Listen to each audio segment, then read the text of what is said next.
วิ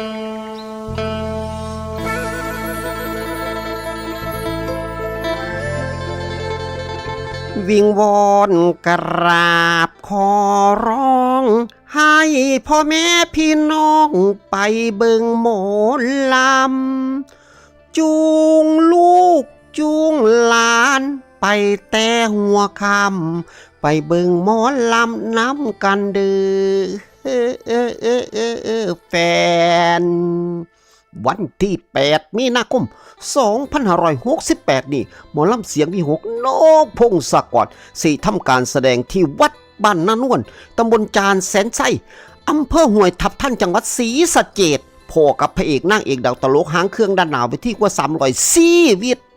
เส้นนกพงศกรอาอายพระธิดาออดปานดำพัชราตุตูแววมินลุงเอกท็อฟฟี่ปิมโอ๊ตหมูยองสมโอใบเตยยาโนยาเข่งกำนันแพ้จงอ่างยายสายยายไปโอ้ยไล่กันบ่หวาดบ่ไหว